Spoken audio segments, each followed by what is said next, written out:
Hello and welcome to Expulsion at 50. My name is Dola Vasani.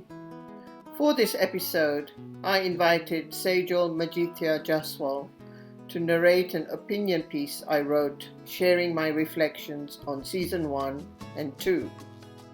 Sejal was born in Uganda and is an active member of the 50th Anniversary Commemoration Project in London.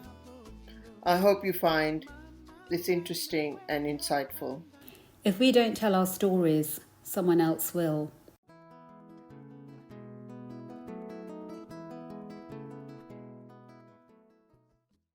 Once upon a time, a child called Idi Amin was born.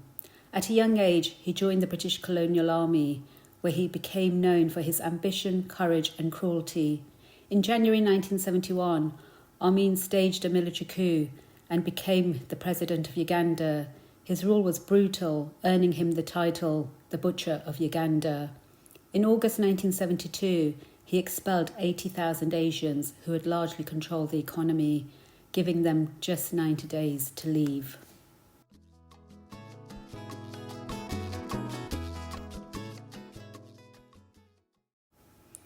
Expulsion at 50 is a podcast created to raise awareness of this historical event. 24 episodes later, many themes and learnings have emerged.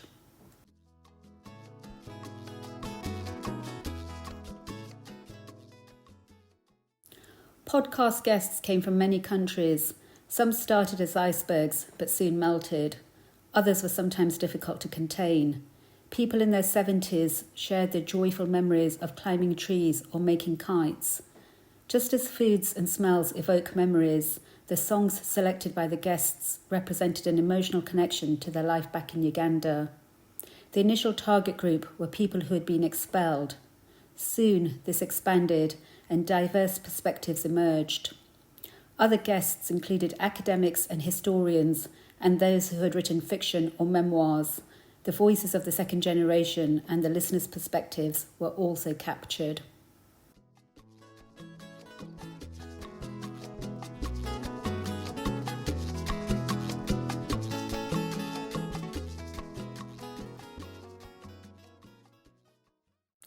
The British Empire was sustained by extracting raw materials from the colonies.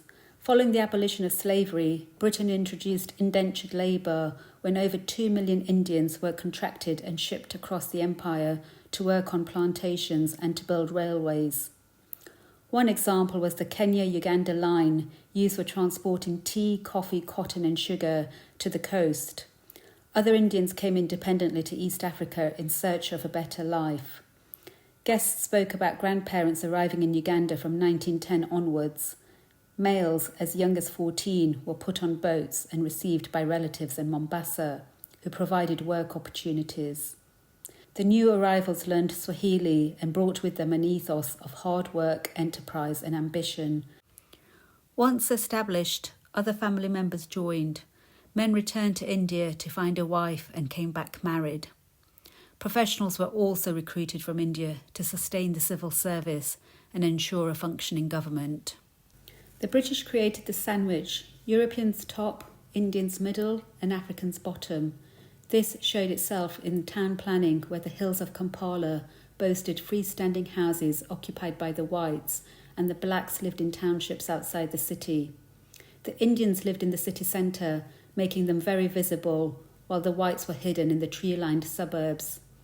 Black workers travelled into the city at sunrise and returned home at sunset, becoming invisible. Prior to independence in 1962, this de facto apartheid was repeated across the colonies. Community schools were established for Indians, with teachers from India, UK and USA. Within the civil service, jobs were reserved according to race, and pay scales followed racial lines. Collectively, these policies implemented over decades sowed the seeds of inequality and resentment which African leaders sought to address post-independence.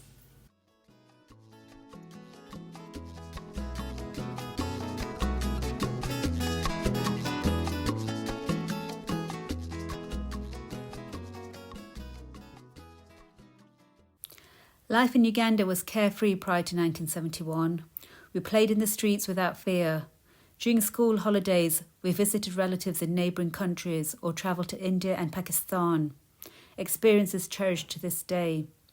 Education was the highest priority for parents. Children were expected to pursue higher education. The sandwich contributed to separate living within society. Nonetheless, guests spoke positively about relationships between Indian and African children at school or with employees working in family businesses. Outside these formal spaces and interactions, there was no social contact. Rajupat in episode 5 reflects, "Only after experiencing racism in England did I question our past with introspection." Within the Indian community, mixing happened with ease. In episode 21, the author Jamila Siddiqui reflects, "Our neighbours were Hindus, Sikhs, Christians, Muslims. We exchanged foods, learned each other's languages and celebrated every festival." While there was mutual respect for different religions, marriage remained along community, caste and faith lines. Indian women worked in family businesses and managed the household. Suman Ben Sangvi, now 88 years old, in episode 15 said, "I went to work every day. Life was easy because we had staff to help." Guests spoke about active social lives with weekends filled with excursions, picnics and swimming, the drive-in cinema or theatre.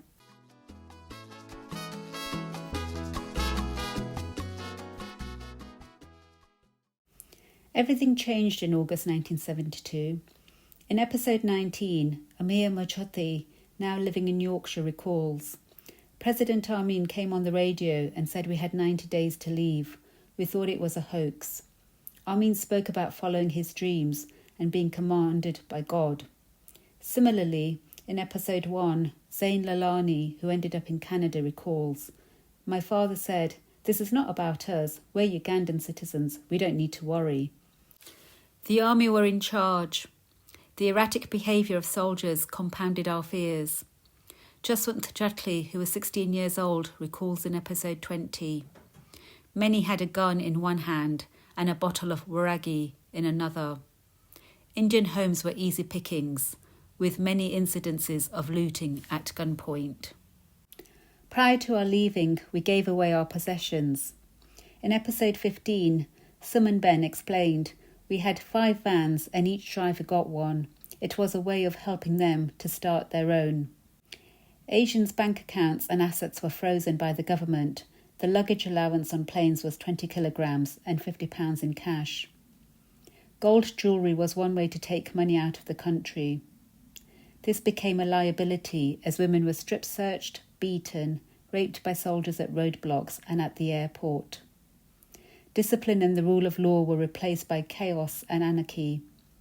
Many guests described their relief when their planes left Ugandan airspace.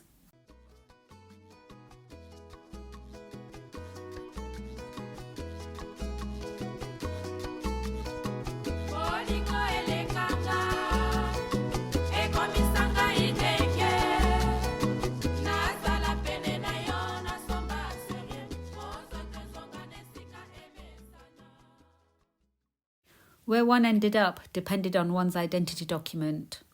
The initial announcement referred to those with British passports. However, this had different meanings. Passports had to be verified and a whole slew of new regulations emerged. Gender discrimination was practised openly. Only a father with a British passport could have his dependents travel with him to Britain. Change to the immigration laws in 1960s saw the tightening of rules for UK passport holders living in the former colonies. However, white people could travel freely to Britain, even if they were not born there. People queued for days outside the British High Commission and other embassies to get their permits.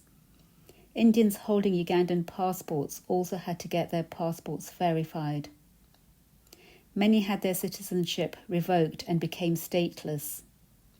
As Sarah Koosmans, an academic in Belgium, highlighted in episode 6, the British government made the Ugandan Asians a problem for the international community, asking different countries to take them as refugees. Under the auspices of the United Nations, almost 6,000 people were issued travel documents and flown out to transit camps in Europe, ending up in Austria, Australia, the Netherlands, Sweden, Switzerland and the USA, among others.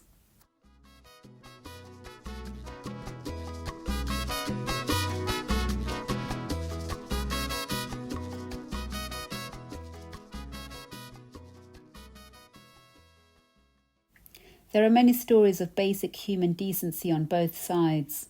While some Ugandans were overjoyed to get their country back, the reality was nuanced. It was hard saying goodbye to staff who had been so loyal. We had invested everything in the country and saw Uganda as our home. We never wanted to leave.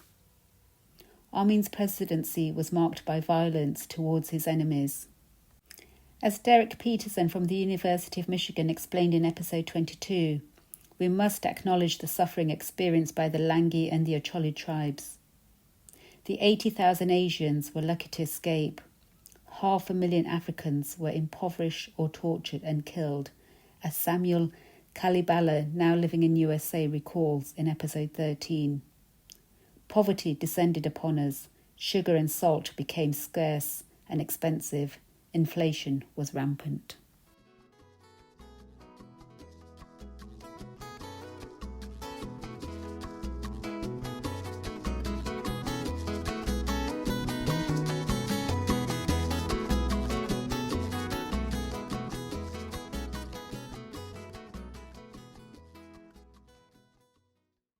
The Ugandan Asians are regarded as one of the most successful immigrant groups. What has contributed to this is an important question.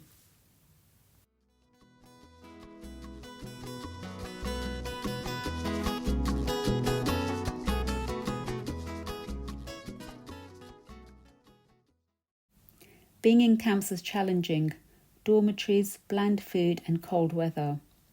However, people felt safe with everyone being in the same boat. Volunteers helped navigate the system. Houses, jobs and schools were found. My mother, aged 17, got a job in a bank as soon as she arrived in Ottawa, said Shazan Mohammadi in episode 12. Once out of the camps, people experienced racism, poor housing and poverty.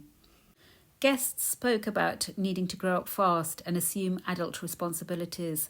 In episode 3, Rohit Vyas from Netherlands recalls, I became the interpreter for my mother at the hospital. We learned new terms like Paki and Wog and were told to go back home. Politicians like Enoch Powell in the UK and some media stoked the fire. We experienced bullying at school while our parents struggled to find suitable employment. Many hated the idea of being on social security and accepted a job because that was the right thing to do. Asian businesses could not access support from the banks as they were not credit-worthy. Family members pooled human and financial resources and bought corner shops where everyone mucked in and worked long hours. Children continued their education with hope of breaking the cycle of poverty. Perhaps it was our self-reliance, tenacity and entrepreneurship that pulled us through.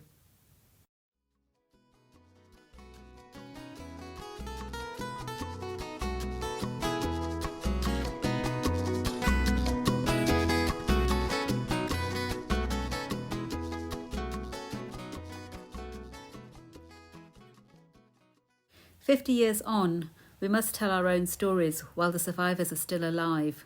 If we don't tell them ourselves, someone else will, according to their own interpretation. The anniversary is a wonderful opportunity for educating the younger generation to know their history and heritage."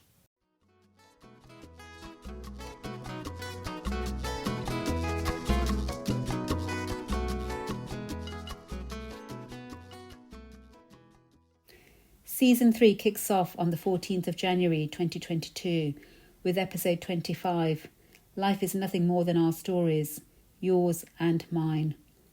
All episodes are available on www.anchor.fm/expulsion50, as well as YouTube and Twitter.